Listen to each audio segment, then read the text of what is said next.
Hey guys, so today's lesson will be a little different, wherein we will be looking at a old concept that we did, that is balancing chemical equations of a certain type, and we'll be practicing all of the steps that are involved in this. Since this is a concept that needs practice, so this week we will be focusing a lot on practicing things which have numbers or mathematics. All right. So for today, I will be selecting this equation that I'll be showing now.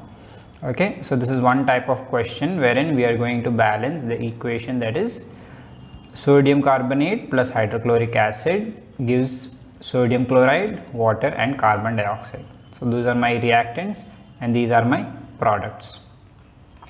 All right, so now we'll get right to it and we'll start balancing this equation. So we'll go again in a stepwise manner like we did last time. So on the top I have this equation written right here. At any moment where you see the tag that says take notes on the left, you can pause the video and you can take down the notes. Okay, right. So for the first step, we are going to list down every element that is there in our equation on left and right. We know there's always going to be the same elements on both sides, right? So the first one I can see is sodium on both the sides, then followed by carbon, oxygen, hydrogen and finally chlorine.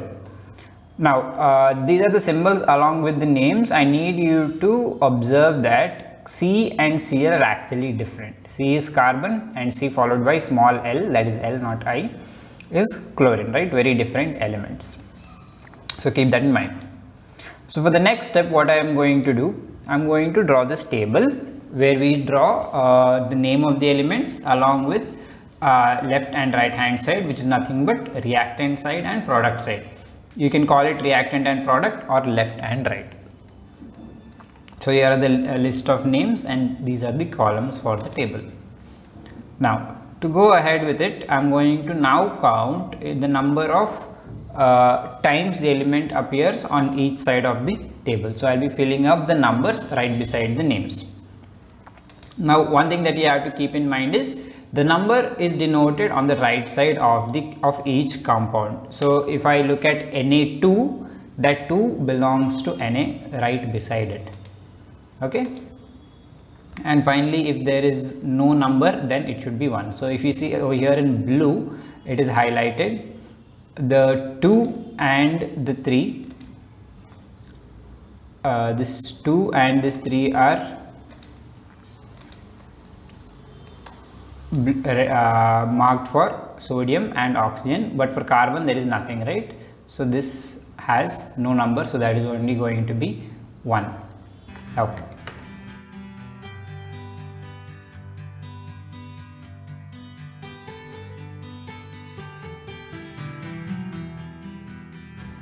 So now we'll start filling up the tables. For the first element sodium, on the left hand side, like I said, there is 2, right? So on the left side there is 2 and on the right side there is no number which we saw, so that is going to be 1. Same way for carbon, on the left side there is no number, so that is going to be 1, and on the right side also there is no number, so that is also going to be 1. 1 and 1. For oxygen, similarly there is 3 over here, that is 3 on the reactant side. On the product side, if I notice, there is oxygen in 2 places, right, on the over here and over here.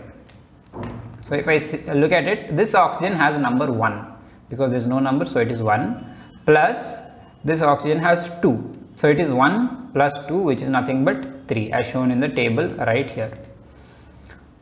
Now if I go for the next one, that is hydrogen.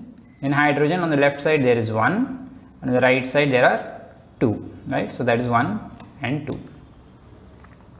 So that's how I'm going to write hydrogen as 1 and 2. Finally, for the last element chlorine, if I look at chlorine here, there is only 1 chlorine, and on the right side also there is only 1 chlorine. So write as Cl and Cl, 1 and 1. Now for my next step, what I am going to do, I am going to start balancing any one element at a time.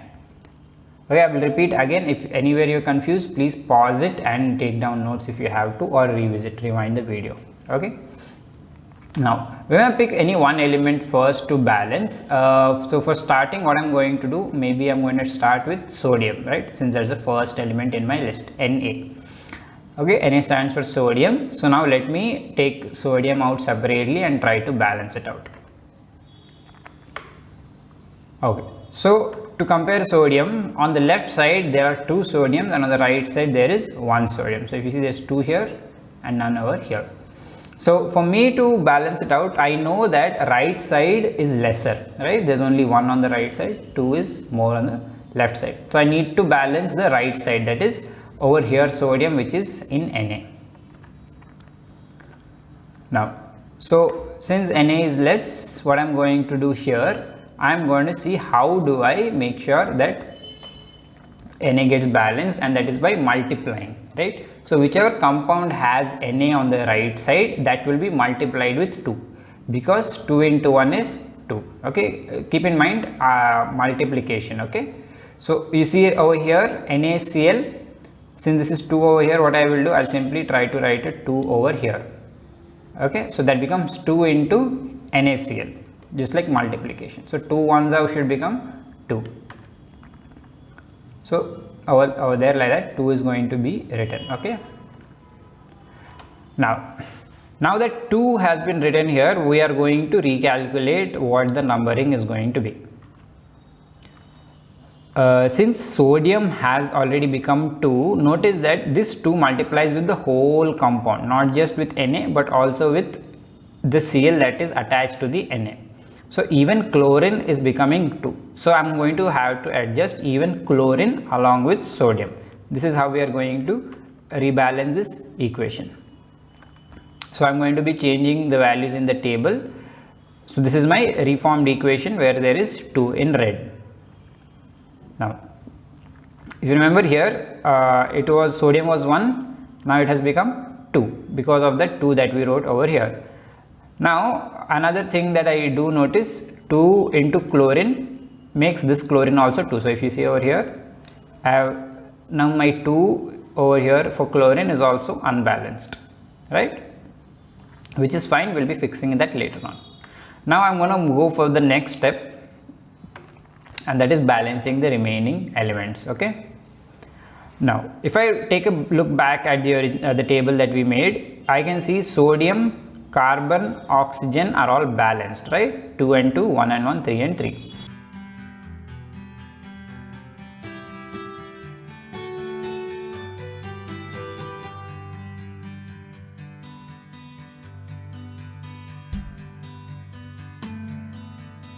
The only things that are not balanced are these 2, that is hydrogen and chlorine, right? So now for hydrogen and chlorine to be balanced, I'll take a look at the equation again. Here, so I have taken out this part of the table where hydrogen and chlorine are mentioned. So on the right side both of them are 2 and on the left side both of them are 1. So it's very clear that the left side needs to be balanced out. So for this left side to be balanced, what I'm going to do, I need to change everything on the reactant side. So I'm going to take a look at the reactant side, hydrogen and chlorine. So here it is, on the left hand side we have hydrogen and chlorine. Okay, so now for my next step I will start balancing this on the left side. Now if you notice, both hydrogen and chlorine which needs to be balanced are there in the same compound, right, which means that I only need to manage one compound and everything is going to get balanced. So to see how to do this, again both of them are lower on the left side, so I need to multiply with something.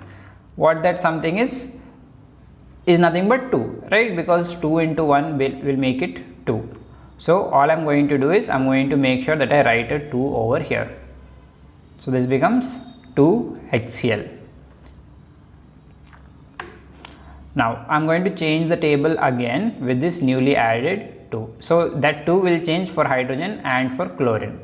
So if I look at it, the first 3 are anyway balanced, but for hydrogen and chlorine there is going to be a change over here, right? So this hydrogen has become 2 because 2 ones are 2 and chlorine also becomes 2 ones are 2. Now finally I have made changes to every element. So if I see, now sodium is balanced on both the sides, so it's green, right, because both left and right have the same number, 2 and 2. Same goes for carbon, 1 and 1, oxygen 3 and 3, hydrogen 2 and 2, chlorine also 2 and 2. Now this tells me that every single equation that is there, every single element that is there in the equation has gotten balanced. So now we will write our final equation. Na2CO3 plus 2HCl gives rise to 2NaCl plus H2O plus CO2. Now this is at the end of the topic. Now think about, are you comfortable in doing this? So if you want to, then what you have to do, in the next section there are questions that you will have. You need to take down these questions and balance them. Okay, if you feel like you are not yet confident, then try to rewatch the video, and once you sure that you'll be able to do, then you can go and attempt the questions. And if you make a mistake, come back, watch the video again, figure out, and then you can do your balancing part again. So here are the list of questions. You can pause them, pause the video if you need to note them down. You are going to balance these equations for today. This will be your work. Once you are done watching this video, I'll need you to go back to your WhatsApp groups, open up your forms, right? Open the form and answer the questions that follow in the form.